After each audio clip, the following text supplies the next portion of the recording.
Dulu-dulu yang dibangun infrastruktur selalu di Jawa. Kenapa sekarang di luar Jawa? Supaya ada pemerataan, supaya ada keadilan dari Sabang sampai Merauke. Bagaimana saya bicara Papua, infrastruktur di Papua yang kalau kita bandingkan dengan Indonesia bagian tengah dan barat itu jomplang sekali. Banyak yang bertanya ke saya, apakah dengan dibangun itu pertumbuhan ekonomi di Papua akan naik, langsung naik? Saya bilang, apakah kita nunggu pertumbuhan ekonomi di Papua baru kita bangun jalannya? Atau kita bangun jalannya agar pertumbuhan ekonomi itu ada?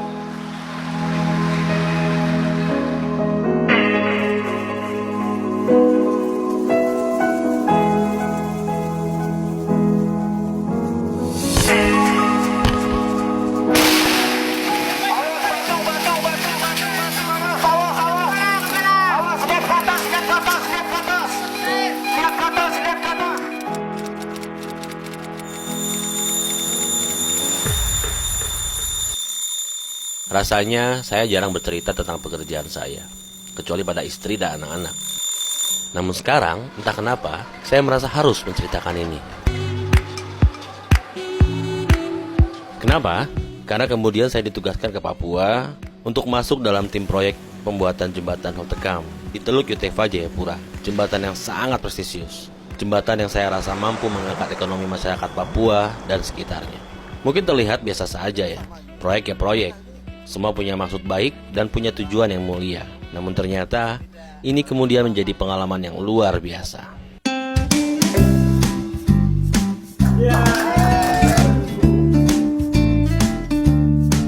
Ya, inilah kami, siap bekerja keras, penuh semangat dan punya mimpi, serta harapan pada jembatan Holtecam ini. Semoga saja skill dan pengalaman kami bisa kami pakai di sini.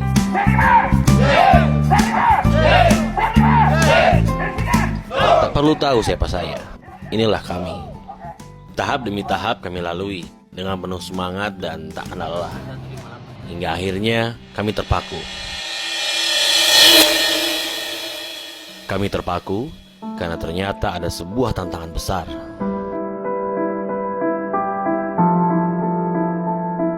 Kegempaan di Papua ini sangat tinggi. Badan Nasional Penanggulangan Bencana menyebutkan Indonesia sebagai salah satu negara yang sangat rawan terjadinya gempa. BNPB menyatakan hampir seluruh wilayah Indonesia rawan akan bencana gempa, termasuk juga potensi tsunami di dalamnya ada di kawasan Sumatera Barat, lalu kemudian juga di sepanjang pantai selatan Pulau Jawa, lalu juga Pulau Bali, Nusa Tenggara, dan juga Papua.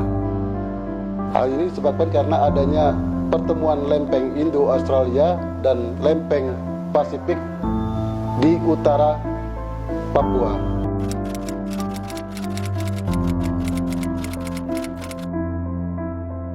Ya, gempa.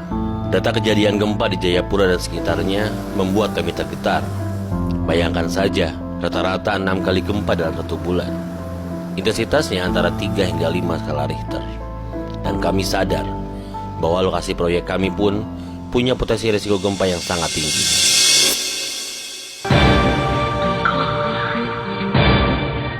Ini krusial. Kami harus benar-benar memutar otak untuk bisa menghadapi tantangan ini. Tim engineering konsorsium sadar betul jika metode pemasangan konvensional tidaklah aman untuk dilaksanakan di Jayapura. Gempa dapat menyerang kapan saja. Selain adanya kemungkinan jembatan gagal tersambung sempurna akibat masing-masing ujung bergeser karena gempa, nyawa juga jadi taruhannya jika gempa terjadi saat pekerjaan sedang berlangsung di atas struktur jembatan.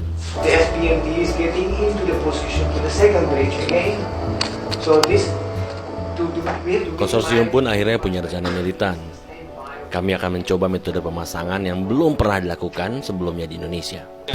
Intinya adalah kewajiban kerja itu aja, jangan jadikan kontrak itu sebagai pegangan mutlak. Sekarang assembly-nya ada di Surabaya, tidak full di sana.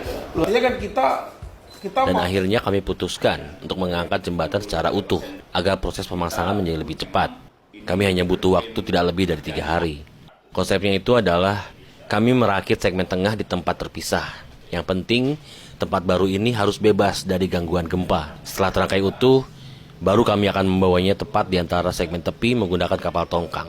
Nantinya di lokasi jembatan di Teluk Yotefa, rangka akan diangkat sekaligus menggunakan hydraulic jack. Permasalahannya, saat itu di sekitar lokasi proyek tidak ada lahan yang ideal untuk merakit segmen tengah. Selain karena lahan di sekitar lokasi proyek itu adalah kawasan hutan mangrove, juga karena alasan gempa.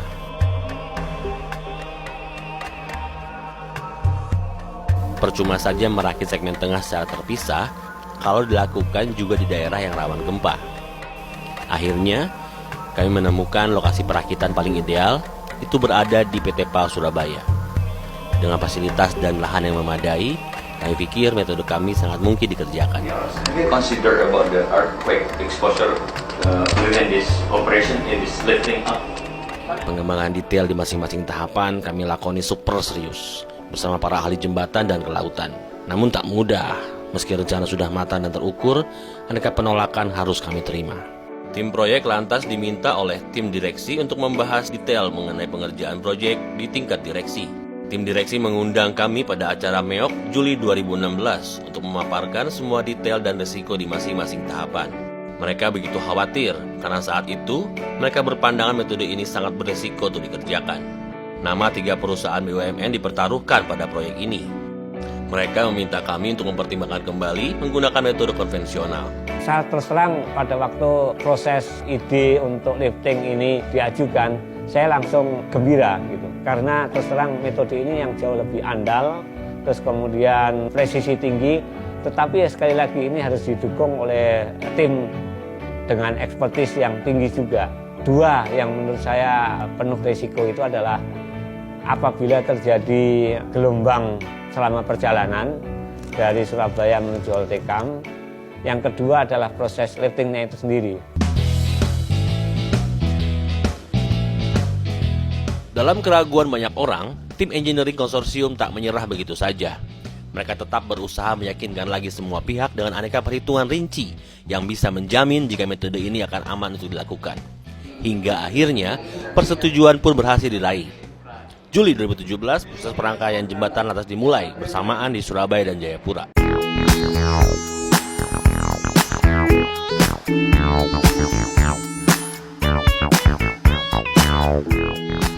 Dalam waktu 90 hari saja, pekerjaan instalasi di Surabaya dan Jayapura selesai dikerjakan.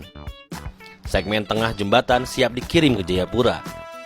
Tantangan selanjutnya adalah memindahkan segmen tengah secara utuh ke atas tongkang yang akan membawanya menuju Jayapura. Ini ditarik takbut sana. Ini ditarik dulu ke sana sama takbut yang sini, sekalipun bukan azimut. Ke sini kan? Dibawa ke sini geser. Ada takbut lagi, tarik ke sana. Pekerjaan loadout sebenarnya pekerjaan yang umum dilakukan pada pekerjaan oil and gas seperti platform offshore. Untuk loadout jembatan Raka Baja sebenarnya lebih aman dibandingkan dengan platform offshore karena center of gravity lebih rendah. Namun tantangan pada loadout jembatan ini adalah pada panjangnya muatan yang hampir tidak ada kapal yang bisa menampung seluruh panjang jembatan. Keputusan menggantung 10% panjang jembatan di atas kapal menurut kami adalah keputusan yang sangat berani.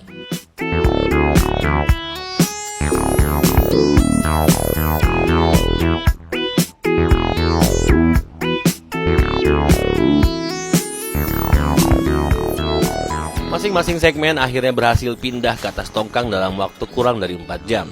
Pengikatan dan penguatan langsung dilakukan. Tujuannya agar struktur jembatan bisa bertahan menghadapi ombak tinggi. Maklum saja, kedua bentang jembatan ini akan segera menantang kejamnya samudra Indonesia sejauh lebih dari 3.000 km menuju Jayapura. Bulan Desember dikenal sebagai bulan yang tak ramah bagi pelaut. Ombak laut paling tinggi kerap terjadi pada bulan yang berakhiran ber. Tim berusaha untuk tak meyakini hal itu. Kami melakukan pantauan cuaca dalam 1 bulan terakhir dan akhirnya melakukan prediksi tentang kondisi cuaca di jalur kapal menuju Jayapura. Emergency response plan pun disiapkan, terutama sebagai antisipasi seandainya terjadi insiden agar muatan tetap bisa sampai dengan selamat di Jayapura. Dan insiden memang masih mungkin saja terjadi. Dan sungguh mengejutkan, sama sekali tak ada halangan berarti di sepanjang perjalanan kedua segmen pelengkung. Prediksi awal ombak bisa mencapai 3 meter. Nyatanya, paling tinggi hanya terjadi di 1,5 meter saja di utara kota Manokwari. Kedua segmen pelengkung bahkan sudah bisa tiba di Jayapura dalam waktu kurang dari 17 hari. Padahal, prediksi awal waktu perjalanan adalah 30 hari.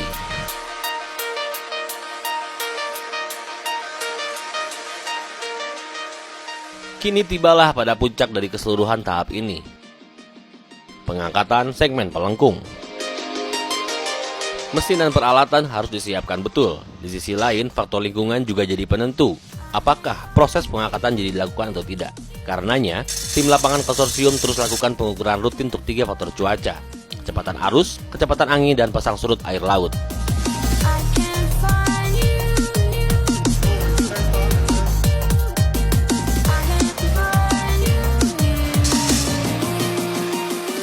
Kita melakukan pengamatan cuaca rutin setiap 1 jam selama H-7 untuk memastikan kondisi alam masih masuk dalam batas yang direncanakan. Kondisi cuaca tersebut sangat vital bagi proses lifting karena sangat berhubungan kepada kekuatan struktur-struktur pendukung seperti contohnya kecepatan arus dan bolar penahan tali tambang bat.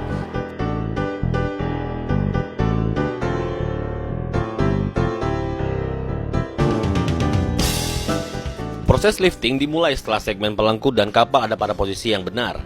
Keduanya ada pada posisi memanjang arah jembatan. Mooring lantas dilakukan. Mooring adalah proses yang memastikan agar kapal tidak bergerak lebih dari 30 cm ke arah melintang maupun memanjang. Kabel strand lifting lantas dipasangkan ke masing-masing titik angkat segmen pelengkung. Sebelumnya, kabel strand lifting telah dirangkai dengan mesin hidrolik. Pada saat bersamaan, perkuatan dan pengikatan jembatan pada kapal dilepas seluruhnya. Selanjutnya, pengangkatan jembatan oleh mesin hidrolik dilakukan dengan sangat inovatif.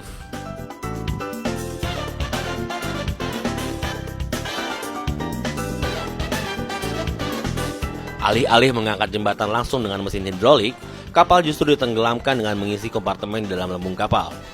Metode tersebut memungkinkan proses pemindahan beban jembatan menjadi lebih halus. Di sisi lain, juga menghilangkan beban kejut saat beban berpindah ke sistem angkat. Beban kejut akan menambah beban yang dipikul oleh temporary tower.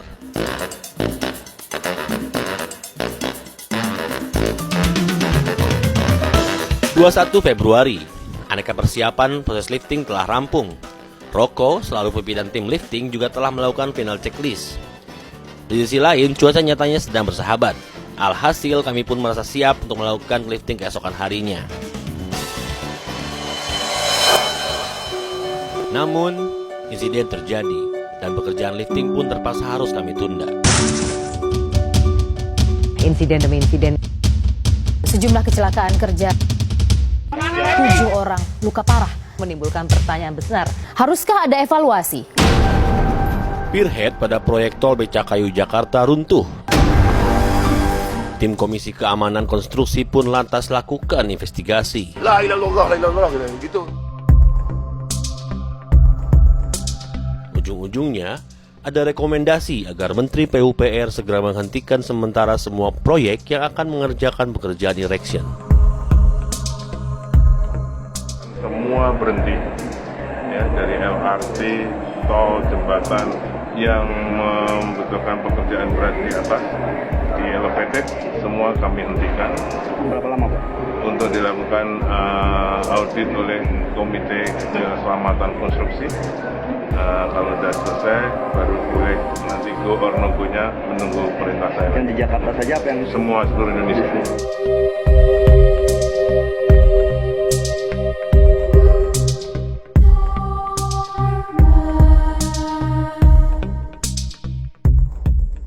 Moratorium kini ada di depan mata. Dirjen Bina Marga Aris Setiadi lantas meminta agar rapat darurat segera dilakukan. Tujuannya adalah untuk menentukan kelanjutan lifting center span jembatan Holtekam.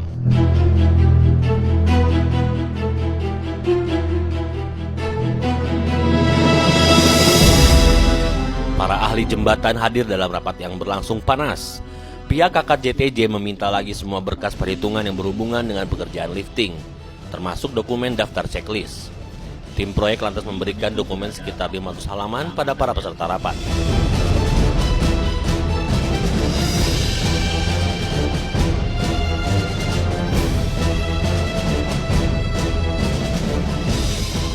pada waktu proses liftingnya sendiri sudah barang tentu saya lebih khawatir kepada angin gitu. Karena posisi titik angkatnya itu di bawah, sedangkan titik tangkap gravitasinya itu ada tidak di bawah tetapi sedikit di atas. Nah ini kan rawan sekali kalau ada angin dia bisa twist, bisa nggak stabil. Ini yang sangat mengganggu gitu kalau terjadi angin melebihi kapasitas, melebihi yang direncanakan.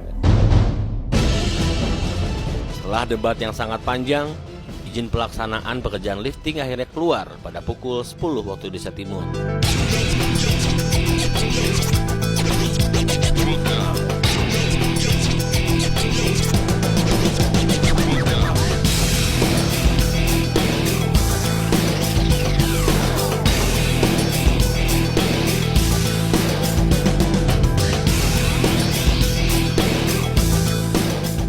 Kami melihat ada kebanggaan di raut wajah pada seluruh tim proyek.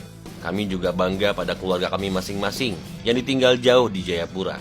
Tanpa dukungan keluarga kami yakin semangat bekerja kami tidak akan sehebat ini. Kami membuktikan jauh dengan pusat ibu kota bukanlah halangan untuk berkarya. Proyek di kota kecil pun bisa menjadi ajang untuk bersaing dengan negara lain. Keinginan untuk selalu belajar dan berani mengambil resiko menjadi pelajaran berharga bagi kami di proyek ini. Kami yakin bisa berbuat lebih untuk proyek kami selanjutnya. Insinyur Indonesia! Hebat! PP dan konsorsiumnya!